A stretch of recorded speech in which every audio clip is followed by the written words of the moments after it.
Welcome back to Definitely Not Definitive. I'm Ken. And I'm Bethany. And we're just an epic duo in love that loves some epic rap battles of history. Yes, we do. And this is a fun one. I'm excited for this one. Clint Eastwood versus Bruce Lee.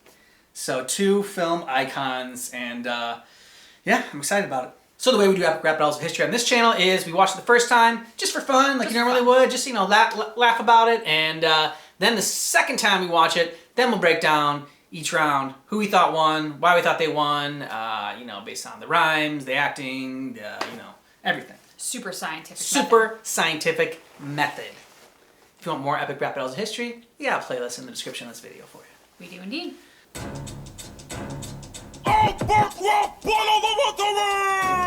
Clint Eastwood versus Bruce Lee!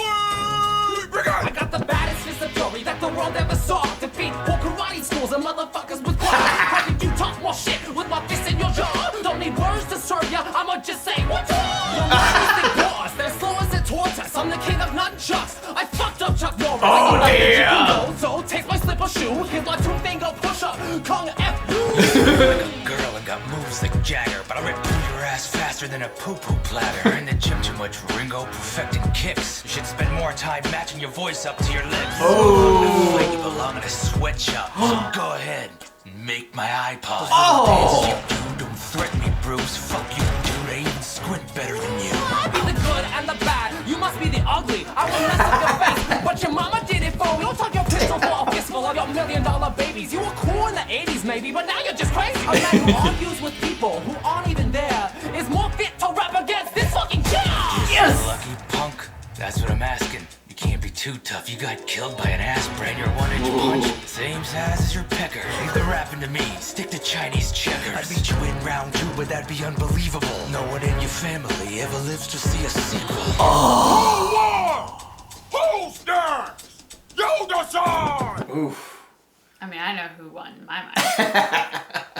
Well, we will see it again, and then we will break it down. Yes. I got the baddest fist of fury that the world ever saw. Defeat whole karate schools and motherfuckers with claws. How can you talk more shit with my fist in your jaw? Don't need words to serve ya, I'ma just say what's up? They boss, they're slow as a tortoise. I'm the king of nunchucks. I fucked up Chuck Norris. I invented Jigundo, so take my slipper shoe, hit my two-finger push-up, Kung F. You scream like a girl and got moves like Jagger, but I rip through your ass faster than a poo-poo platter. In the gym too much Ringo perfecting kicks. You should spend more time matching your voice up to your lips. You don't belong in a fight, you belong in a sweatshop. So go ahead and make my iPod. Those little dances you do don't threaten me, Bruce. Fuck you, dude. I even squint better than you. Pause it a little early there. What do you got? Oh, it's Bruce Lee all the way. Yeah, I agree too. Love just his flow and his rhymes and just like the rhythm of it all. Really got into that one. Yeah, Clint Eastwood is very racist. Just saying, Clint Eastwood is just a racist dick. Like, maybe you'd be like, oh yeah, he has some good jabs, and like, yes. I'm not comfortable saying yes because they're all just racist. So Bruce Lee all the way. His content was great. His rhythm, his flow was great. And I love his like energy and his style. Exactly. His Yeah. For sure. He typed himself up too about how he effed up, Chuck Norris. Yep. And how how Clint Eastwood's movies are boring and they're slow as a tortoise. And he messing up dudes with claws. So yeah, I thought Bruce Lee brought it. Clint Eastwood didn't hold back. But Clint Eastwood, like, it's a lack of intelligence to have to go for the racist stuff. Like, you couldn't come up with anything else, and pretty blatantly he couldn't. So, yeah, Bruce Lee was confident, and his content was confident because it was self-promoting, with also some very smart jabs at Clint Eastwood. So he had a good balance. The good and the bad, you must be the ugly. I will mess up your face, but your mama did it for me. Oh! Your $1 million babies. You were cool in the 80s maybe, but now you're just crazy. A man who argues with people who aren't even there is more fit to rap against this fucking chair. You feel lucky, punk? That's what I'm asking. You can't be too tough. You got killed by an ass brand. Your 1-inch punch, same size as your pecker. Leave the rapping to me. Stick to Chinese checkers. I'd beat you in round 2, but that'd be unbelievable. No one in your family ever lives to see a sequel. Who won? The last line from Clint Eastwood was very very good at like and cutting and you know the not racist part of his rhymes. But I still give it to Bruce Lee. He was still a racist dick in that set as well. And Bruce Lee bringing in the chair, just bravo. Exactly. Bravo. Yeah, the chair bit was really good, and the good, the bad, and the ugly. Yeah, your mom's face messed it up for me. So good.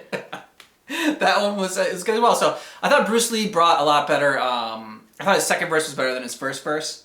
For Bruce Lee, I thought the jabs at Clint Eastwood were a little bit better. But still, you just had a lot more fun with it. I mean, it's like I love the beat to it, and really enjoyed this one. I thought it was a lot of fun. Like Bruce Lee might have been my favorite rapper so far out of all these. Like the rhymes and everything like that. Like it was, I really enjoyed it. Although young Michael Jackson and Elvis were really good too. I mean, geez. That was good. I will say that the actor who played Clint Eastwood did a very good job with keeping in that very stereotypical spaghetti western style persona of a Clint Eastwood in the 80s. So whatever our qualms might be about his content of his rapping, he was very dedicated to the role, and he did stay in it very well. And that's something like where, I mean, I guess it's in rap battles, like everything's on the table and, it doesn't matter. But at the same time, it's just like, yeah, but you gotta be like clever about it. If you just go like, I don't know, for some reason with me, I'm just like, if you go like for the lowest common denominator or whatnot, like it doesn't. When you play to the lowest common denominator, you might hit the masses, but you're not elevating anything. You're not making any of it an art. Mm-hmm. Whereas like Bruce Lee's jokes elevated the rap battle. It made it an art. His flow was artistic. Yeah. So I think. And his burns were clever. Like the chair part, whatever was clever.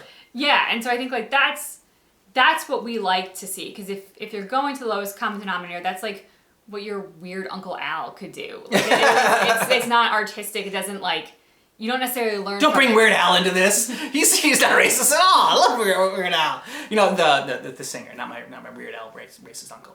I didn't say Weird Al. It was I know. But I think when you have something that's elevating it, like this is why we all go to see comedians. It's because they are weirder, or they're funnier than our weird relatives. Like we can get the trashy jokes from the weird relatives. We can get the racist jokes from the weird relatives, but the true comedians are the ones who elevate it to an art form. Even going down to the size of the dick joke. Like, yeah, exactly. Come on, yeah.